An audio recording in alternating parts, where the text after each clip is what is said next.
The following story has been brought to you by StoriesToInspire.org. A few weeks ago, I had the opportunity to be in Atlanta for Shabbos, and I spent Shabbos with Rabbi Yoel and Rebbetzin Feldman. Now, Rebbetzin Feldman is the daughter of Rav Yaakov Weinberg from Ner Yisrael of Baltimore, the Shiva of Ner Yisrael, Zecher Tzadik Livracha, and she shared with me a story. You can literally fall off your chairs. She said that her mother, Rebbetzin Chana Weinberg, used to teach in Baltimore in the 1950s in the Liberty Jewish Center every Sunday afternoon. She would go in there and teach. It was a modern Jewish school. She would teach the kids over there in Baltimore. They would come to the Liberty Jewish Center. And one day she walked into the building and she saw the maintenance worker walking around with a 6-year-old son. And this guy, this maintenance worker, was in a very agitated state. He was not in a good mood, and he was talking to his son, berating him, saying, "You're a no good Nick, you're a lazy Nick." And Rebbetzin Weinberg felt terrible.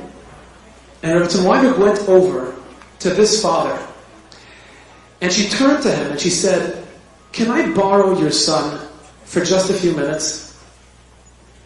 So the maintenance guy said, "You need my son, why?" She said, "I wanted to help you set up the classroom upstairs." He says, "He's no good, Nick. He's a lazy guy, lazy good for nothing, 6 years old." And she said, "No, but he can help me." So she takes the 6-year-old boy by his hand and takes him upstairs, and she's looking for a mirror.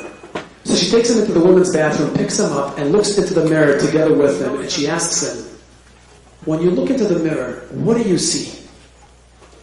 And the boy said, "What do I see? I see you and I looking into a mirror." He was laughing. And Rebbetzin Chana Weinberg says, "No. I want you to look at yourself and tell me, when you look at yourself, who do you see?" And the boy began echoing his father's insults.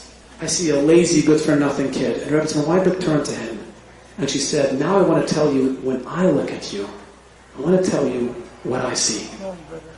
And she proceeded to tell him, "I see a good-natured kid. I see a sensitive boy, a boy who tries hard."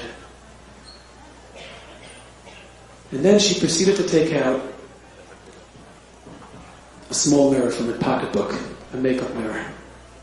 And she wrote on a piece of paper, she said, "What does Mrs. Weinberg see?" She folded the paper, put it into the mirror, folded the mirror, and gave it to the boy, and she said to him, "The next time you feel bad about yourself, I want you to open this mirror, take out the note, and ask yourself, when you look into the mirror, what does Rebbetzin Weinberg see?"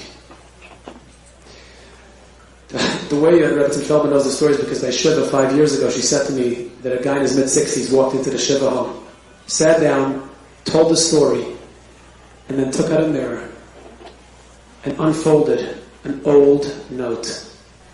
And he said that your mother empowered me to go through life and play music because she reminded me of who I am. Enjoyed this story? Come again. Bring a friend. StoriesToInspire.org